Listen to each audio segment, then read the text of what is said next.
Be ready. 5 seconds.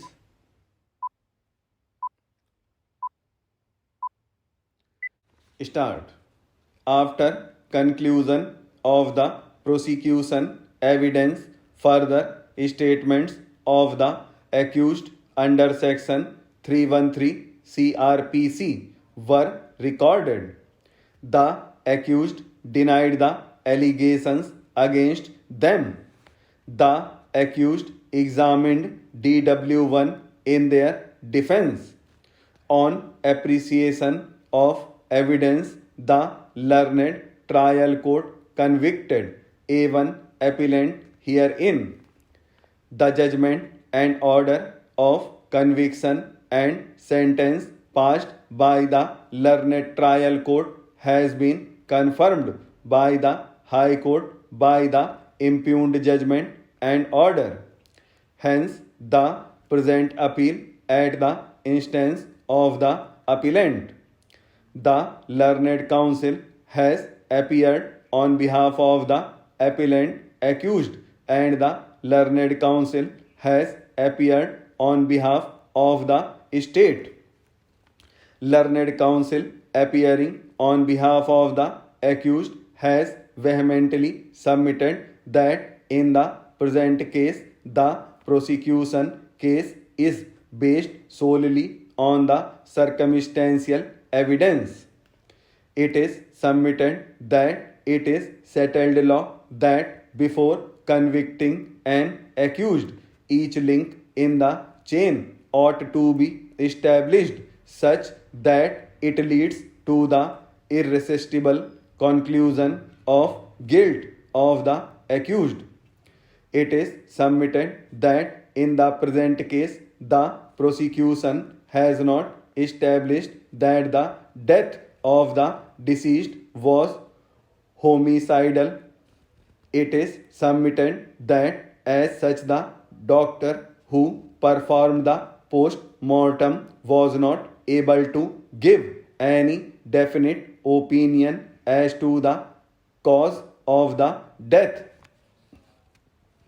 It is submitted that in the present case both learned trial court as well as the High Court has convicted the accused based on the confessional statement judicial confession. It is submitted that as per the settled proposition of law, extrajudicial confession is weak evidence. It is submitted that recovery pursuant to the confession of accused does not establish anything beyond possession of stolen goods, and it does not implicate accused of committing murder.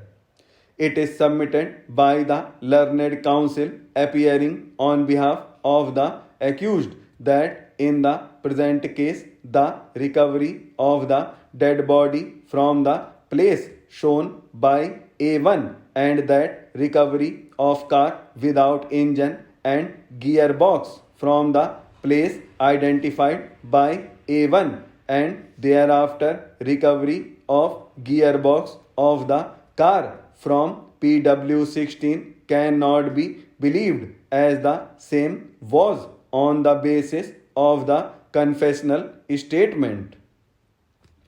It is submitted that therefore the circumstances set out by the High Court do not support the prosecution case. The recovery of the dead body from the place in which he disclosed the place of burial. It is further submitted that when PW22 received the extrajudicial confession which he handed over to the police on 30/12/2007, in that later place of burial of the dead body was mentioned. It is submitted that the place of burial was disclosed on 29/12/2007 itself. It is submitted that the police arrested A1 at the instance of PW22.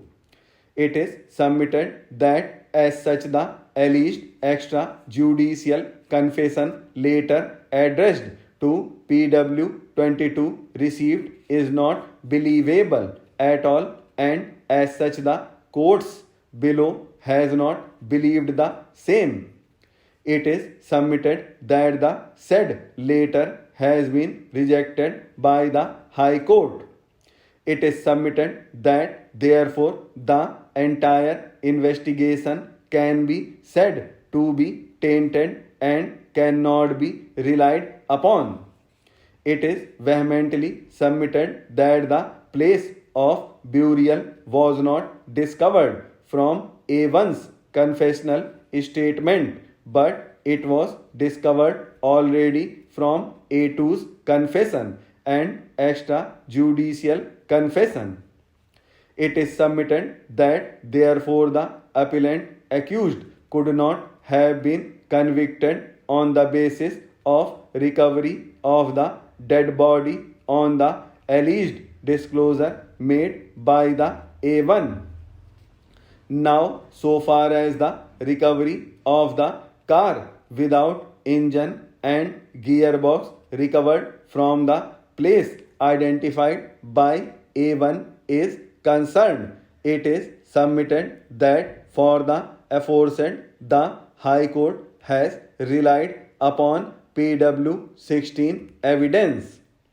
It is submitted that, however, the learned trial court rejected the PW16 evidence and suspected the recovery of MO1, MO2 and MO3, that is the car engine and gearbox respectively.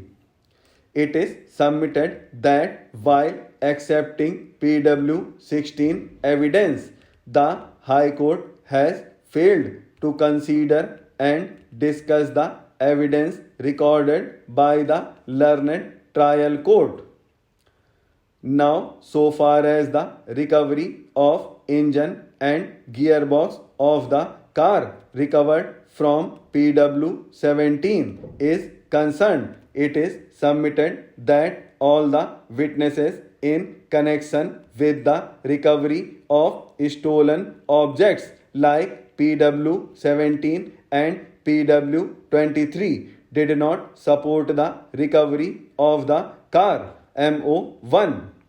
It is submitted that therefore the alleged recovery of gearbox, engine and car speakers stated to have been recovered in pursuance of alleged confession are not acceptable. It is submitted that therefore when the prosecution case rests only on the above circumstantial evidence, each of which is demonstrably untrustworthy and inadequate to sustain the serious charges against the accused, the prosecution is required to establish the guilt of the accused beyond reasonable doubt and to substantiate each link to sustain the conviction, which the prosecution has failed. It is further submitted by the learned counsel appearing on behalf of the accused has already undergone 15 years in prison for a crime